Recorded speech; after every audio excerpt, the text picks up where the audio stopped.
Where did she get those medals? Probably bought them online. Mocking laughter echoed across the hall as every eye turned on Emily Carter with ridicule.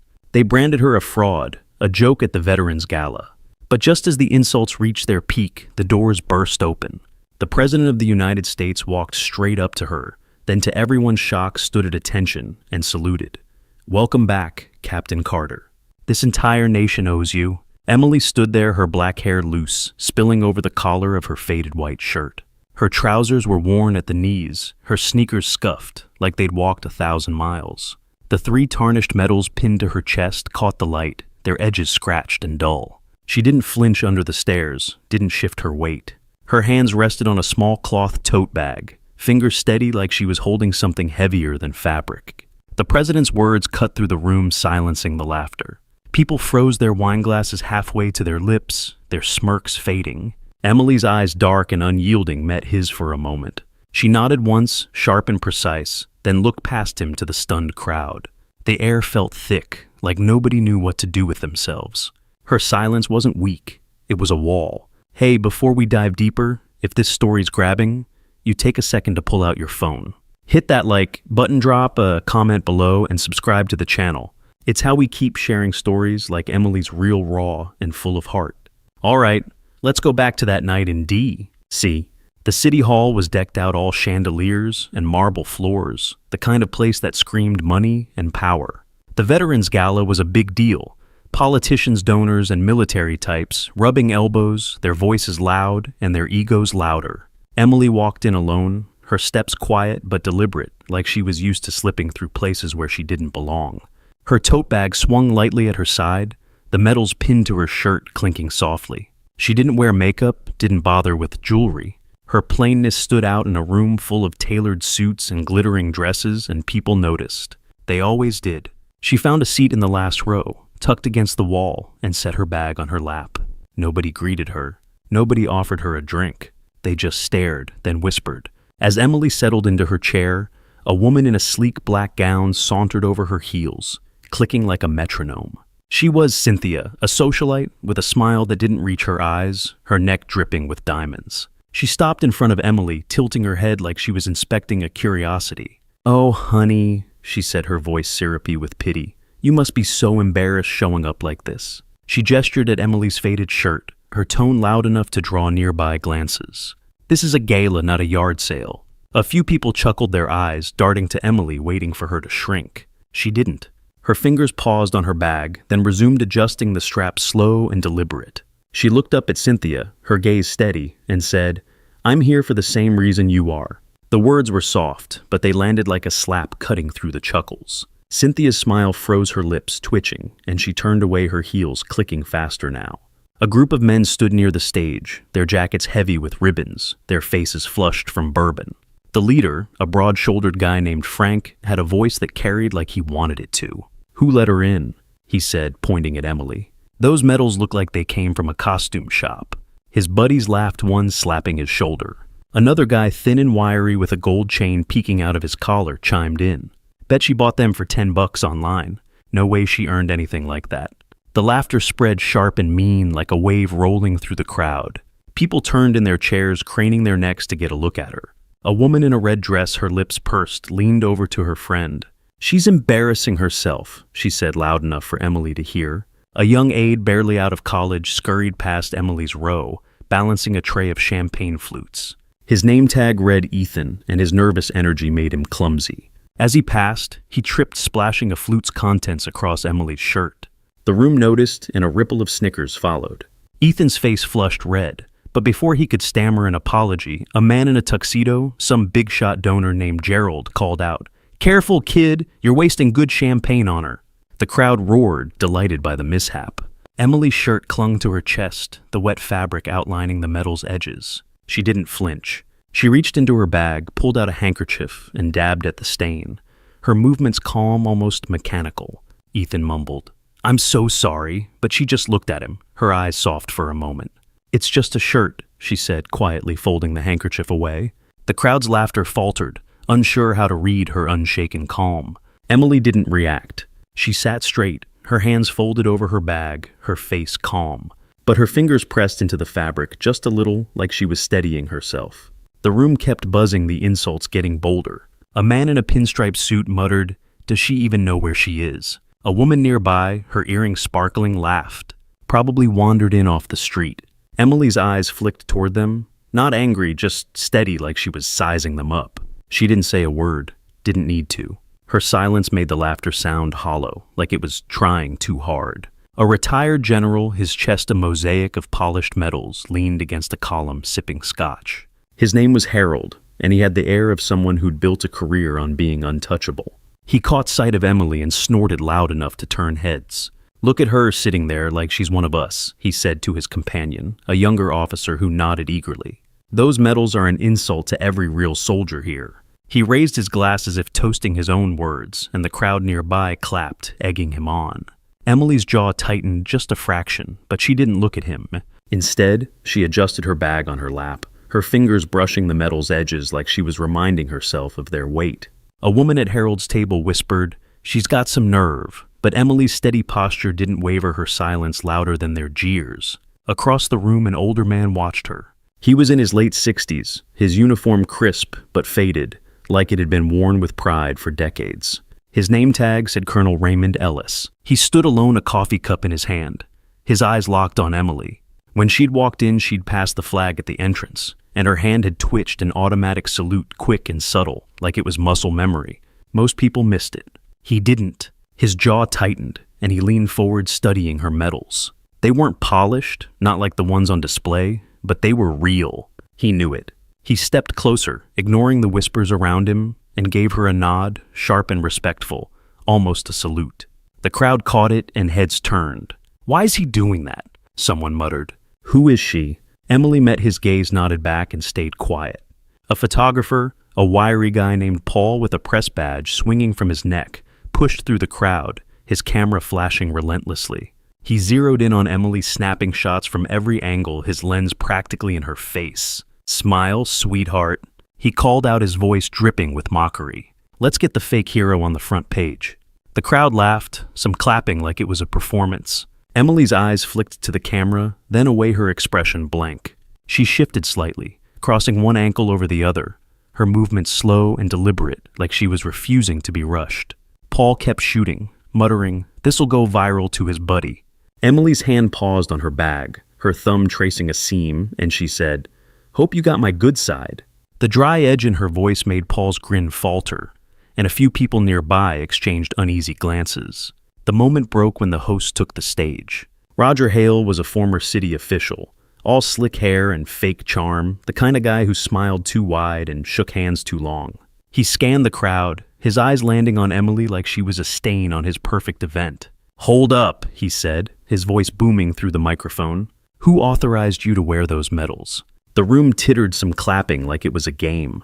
A reporter, a skinny guy named Derek with a cheap tie and a smug grin, leaned forward from the press table. "Another wannabe hero," he said loud enough for the cameras to catch. "This is going to be good." Someone in the back shouted, "Explain yourself." "Stop pretending." Flashes popped, lighting up Emily's face like she was under a spotlight. A woman in a silver dress, her hair swept up in a perfect bun, stood near the buffet, her voice carrying over the clink of plates. Her name was Margaret, a lawyer with a reputation for cutting people down with a smile. She turned to her group, gesturing at Emily. "It's disrespectful," she said, her tone sharpened but polished like she was arguing a case. "Parading around with those medals, mocking real heroes." The people around her nodded, some adding their own jabs. "She's making a fool of herself," one said. Emily's fingers curled slightly, her nails pressing into her palms, but her face stayed calm. She reached for a glass of water on the table beside her, took a slow sip, and set it down with a faint clink. "Respect's earned, not worn," she said, her voice low, but clear enough to make Margaret's smile tighten. The group fell silent, their eyes darting away. She didn't move. Her hands stayed on her bag, her back straight.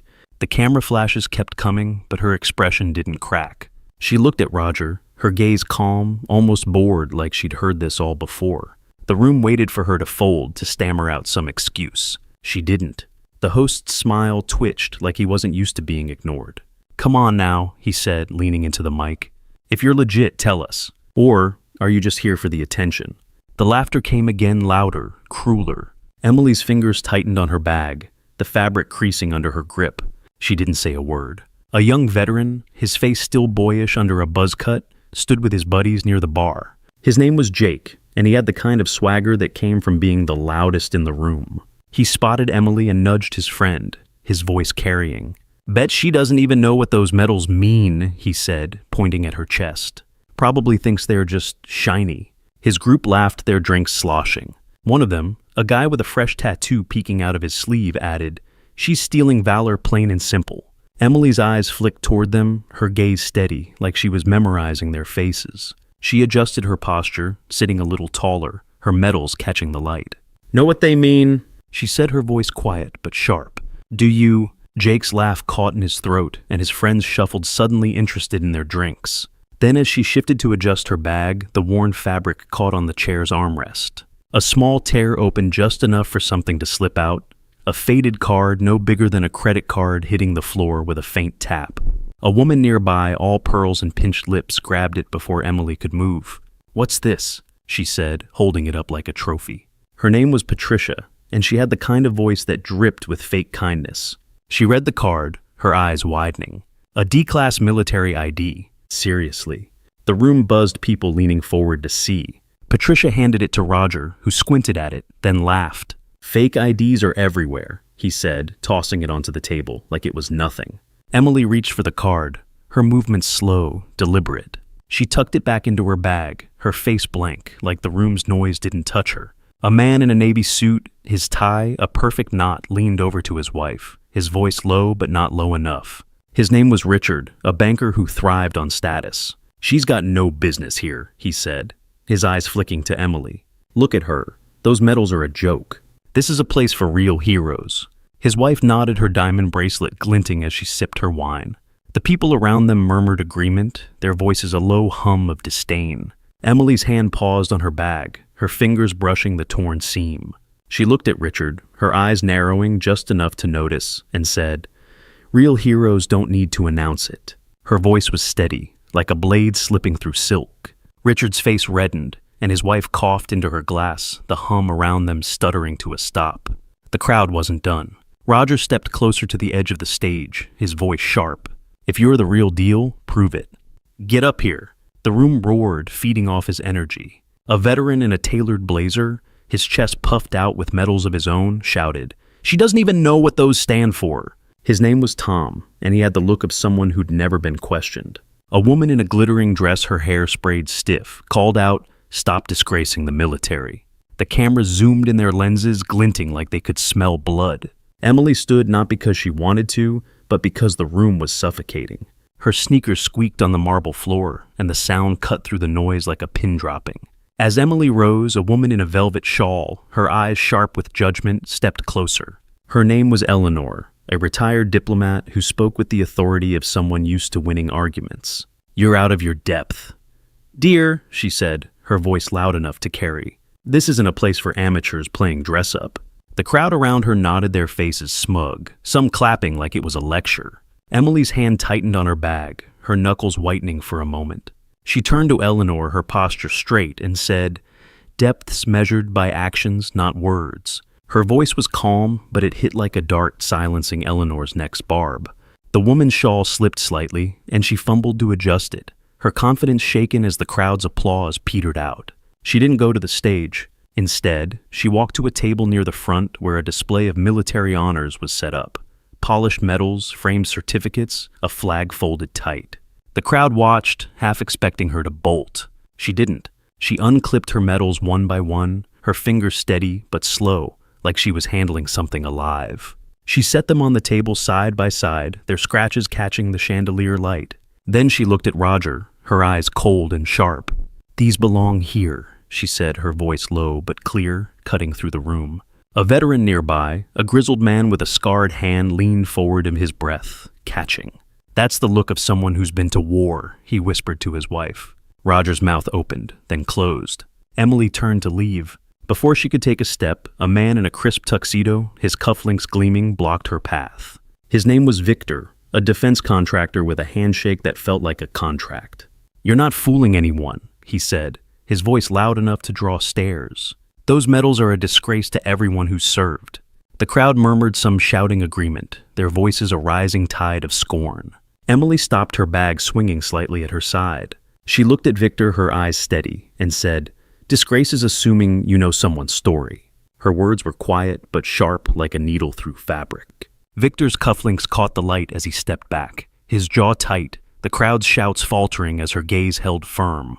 The room exploded. "Stop her," Roger shouted, his voice cracking with anger. "We don't need imposters here." A security guard, a big guy with a buzz cut, and a badge that said Mike, stepped forward, his hand landing on Emily's shoulder. The crowd laughed harsh and loud. "Arrest the faker." Someone yelled a woman with too much lipstick and not enough shame. The cameras kept rolling, hungry for the moment she'd break. Emily didn't resist. She stood still, her bag clutched in one hand, her eyes fixed on the door. Mike hesitated, his fingers loosening like he felt something in her stillness that didn't add up. The crowd didn't notice. They were too busy jeering. A woman with a clipboard, her hair pulled tight in a bun, pushed through the crowd, her badge identifying her as Lisa, the event coordinator. She stopped near Emily, her voice sharp with authority. "You're causing a scene," she said, her pen tapping the clipboard like a gavel. "Leave quietly or we'll have to escort you out."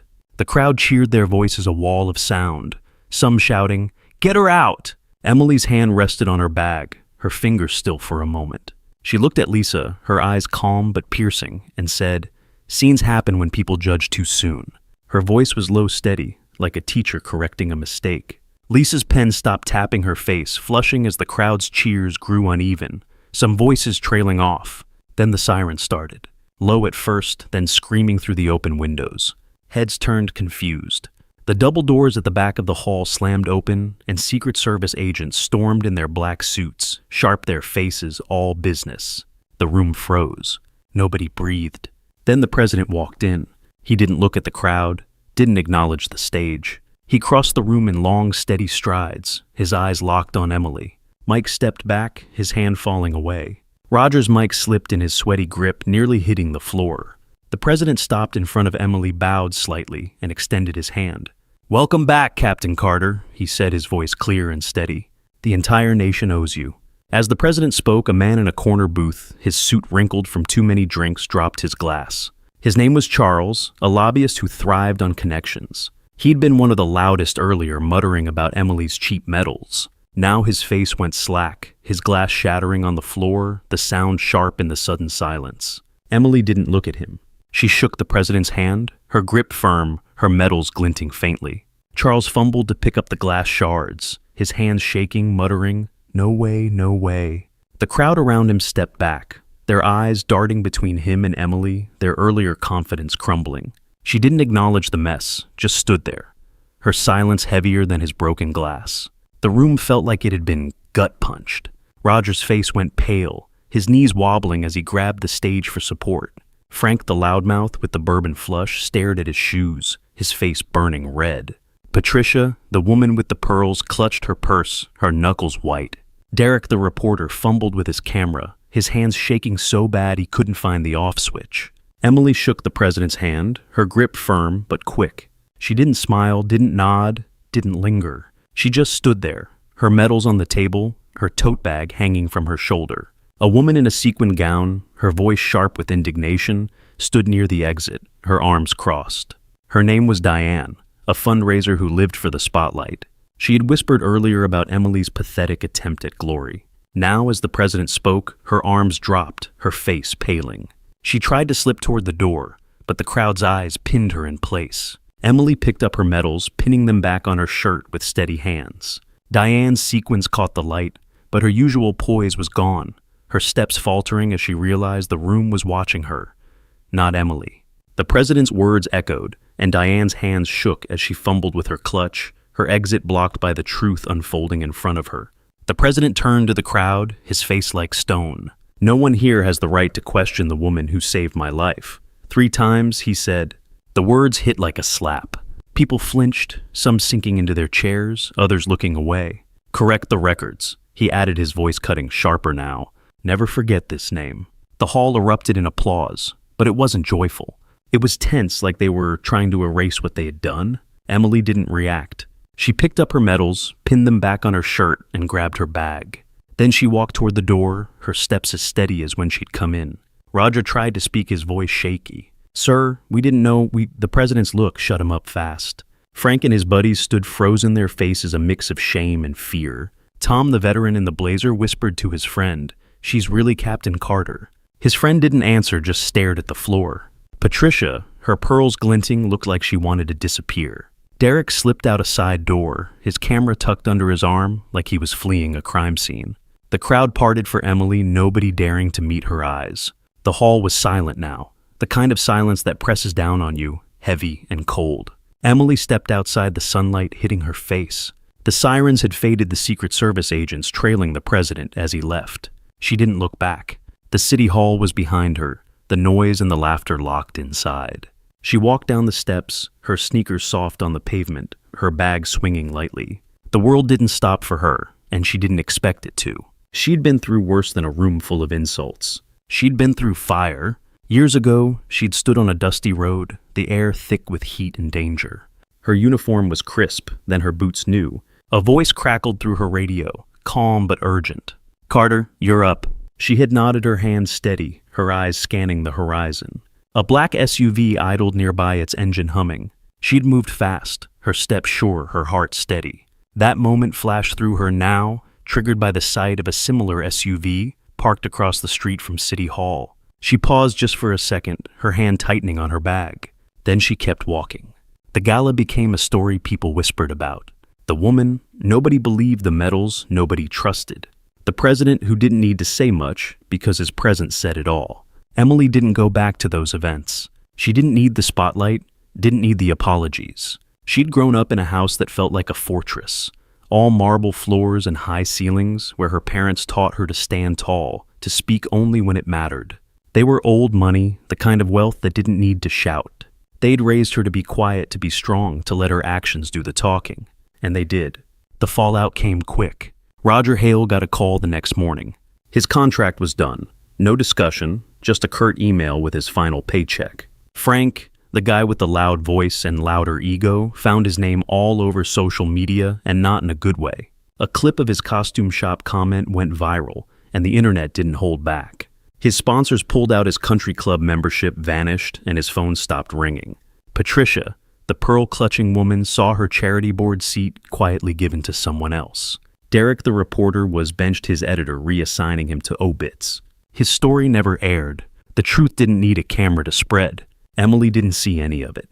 She was already gone back to her quiet life. She didn't tweet about it, didn't gloat. She didn't need to. Her name started circulating in hushed tones in rooms where real power lived.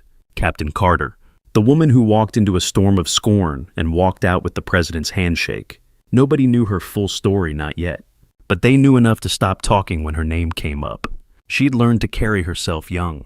Her father used to sit her down, his voice low, his eyes serious. "You don't need to prove yourself to anyone," he'd say, his hands folded on the mahogany table.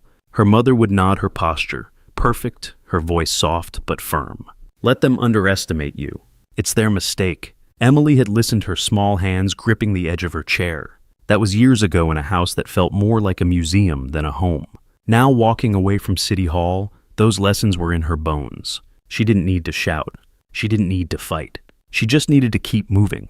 The people in that room would carry her image for years, not because she argued, not because she begged, because she didn't have to. Her silence, her steady steps, the way she pinned those medals back on, they'd see it in their sleep. Some would wake up at night, their own words echoing, wishing they could undo them. Others would try to forget, but the internet, the whispers, the truth wouldn't let them. Emily didn't care. She had her bag, her medals, her life. That was enough. The city kept moving around her cars, honking, people rushing. She crossed the street, her sneakers quiet, her bag light. The SUV was gone now, just a memory. She didn't look back at the hall, didn't linger on the applause or the shame. She'd been through worse than their words. She'd faced fire bullets, nights where sleep wasn't an option. A room full of loudmouths was nothing. She kept walking, the sunlight warm on her face, her steps sure. "You've been there, haven't you? The stares, the whispers, the people who think they've got you figured out. You kept going, didn't you? You weren't wrong to stay strong. You weren't alone in that fight. Emily's proof you don't need to scream to be heard. You just stand there and the world catches up. Where are you watching from? Leave a comment below and hit follow to walk with me through heartbreak, betrayal, and finally healing.